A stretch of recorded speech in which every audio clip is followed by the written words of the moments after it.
Salut à tous et bienvenue sur Nanar TV. Aujourd'hui je me trouve à Har HaMenuchot au cimetière de Jérusalem pour vous parler de Rabbi Israël. C'est parti.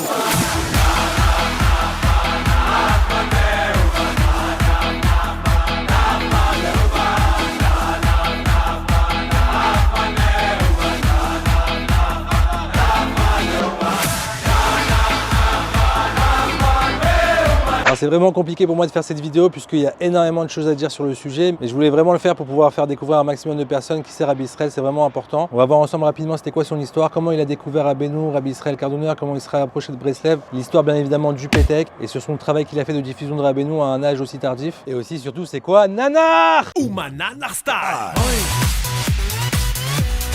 Nanar Style. Alors Rabbi Israël, il est né en 1896 à Tibériade en Israël, avant même la création de l'État d'Israël. Et dès son jeune enfance, il va vouloir servir Hachem de manière vraiment très forte. Donc il va être à la recherche continue de pouvoir servir Hachem du mieux possible. Et c'est à l'âge de 17 ans qu'il va trouver un livre jeté qui va lui changer toute sa vie. Ce livre, c'est tout simplement le livre Ishtaprut HaNefesh et Meshivat Nefesh, qui sont très souvent ensemble dans le même livre, qui parle de la Hitbodedut et également du réconfort de l'âme, qui est basé sur les enseignements de Rabbi Nachman. Et un peu plus tard, quand il aura 20 ans, il va découvrir Rabbi Israël Kardouner, qui va être son maître, qui va lui enseigner tous les enseignements et toutes les paroles de Rabbeinu. Il va rester à ses côtés pendant 5-6 ans où il va puiser toute la transmission de Rabbi Nachman. Donc, Rabbi Israël Kardouner, c'était l'élève de Rabbi Moshe Breslever qui a grandi même dans la maison de Rabbi Nathan. Donc c'était vraiment une transmission pure 100% de Rabbeinu, que Rabbi Israël a tout fait pour nous retransmettre tout au long de sa vie. Et quelques années après la disparition de Rabbi Israël Kardouner, Rabbi Israël va recevoir le fameux Pétek. Je ferai toute une vidéo juste sur le Pétek, puisque c'est tellement important, il y a tellement de choses à dire.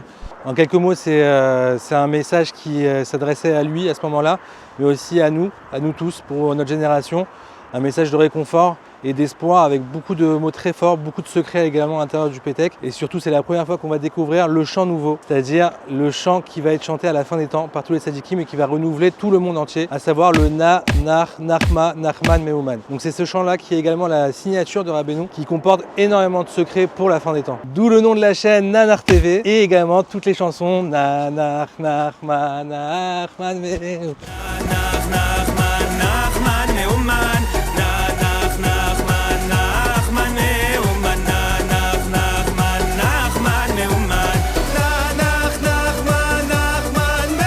Ce Pétek va être gardé secret et inconnu du monde pendant 60 ans.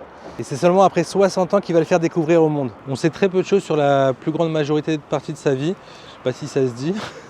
Il va commencer à vraiment se dévoiler entre guillemets très tard, quand il sera assez âgé, pour diffuser à fond dans le monde les enseignements de Rabbeinu et également le Pétek avec le chant Nanar. Le seul livre qu'on va avoir de Rabbi Israël, ça va être celui-ci, le Ibé Hanachal, qui en fait recense toutes les lettres qu'il a échangées avec le président israélien de l'époque, Shazar. Pour moi, ce livre, c'est un des livres les plus importants chez Breslev. C'est celui qui me donne vraiment l'oxygène. Personnellement, pour moi, Rabbi Nachman, c'est celui qui me connecte à Hachem. Et Rabbi Israël, c'est celui qui me connecte à Rabbi Nachman. Parce que Rabbi Israël, c'est un personnage très particulier et c'est celui vraiment qui va représenter Rabbi Nachman de la manière la plus transparente à travers même sa vie. On va voir vraiment l'application des enseignements de Rabbi Nachman sur lui. Il va être vraiment retiré de ce monde. Il va fuir le kavod, le respect, les honneurs, l'argent. Et c'est lui qui va vraiment mettre le point sur tous les mensonges qu'il y a dans ce monde et qu'il faut fuir en courant. Alors voilà, là on se rapproche de la tombe de Rabbi Israël. Donc à l'image de sa vie, il est vraiment enterré comme tout le monde, caché, dissimulé parmi le peuple. Alors moi personnellement, la petite anecdote, c'est qu'à chaque fois que je viens ici, il y a toujours quelqu'un. J'ai jamais été ici dans ma vie sans qu'il y ait au moins une personne déjà présente sur ce quai vert. On a l'impression qu'il y a vraiment une garde qui est faite permanente. Là, je t'en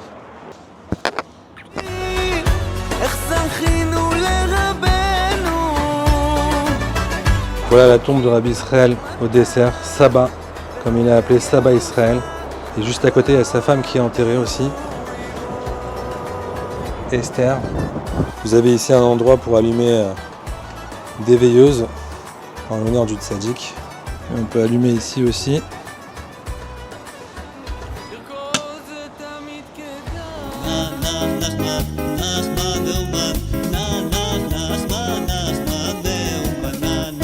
Ici vous avez des bibliothèques avec tous les livres de Rabbeinu, des Tehilim, le Ibé Hanachal, en hébreu, en français également, et en anglais. Rabbi Israël, pendant sa jeunesse, il va souffrir vraiment d'énormément d'opposition, encore plus que Rabbi Nathan, où il va vraiment être poursuivi.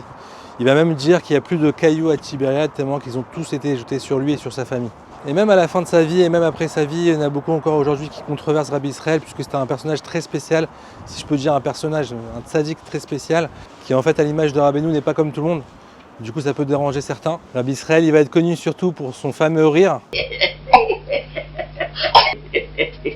Et sa joie permanente qu'il a su entretenir et travailler tout au long de sa vie, malgré toutes les épreuves qu'il a pu traverser. Je terminerai juste cette vidéo sur un enseignement de Rabbi Nachman qui a dit que celui qui applique vraiment tous ses conseils pourra devenir comme lui, vraiment comme lui, un tzaddik aussi élevé et aussi grand que lui. Et je pense que c'est ce que Rabbi Israël a réussi, puisqu'à la fin de sa vie, il dira « Ani na nar nachman me'uman ».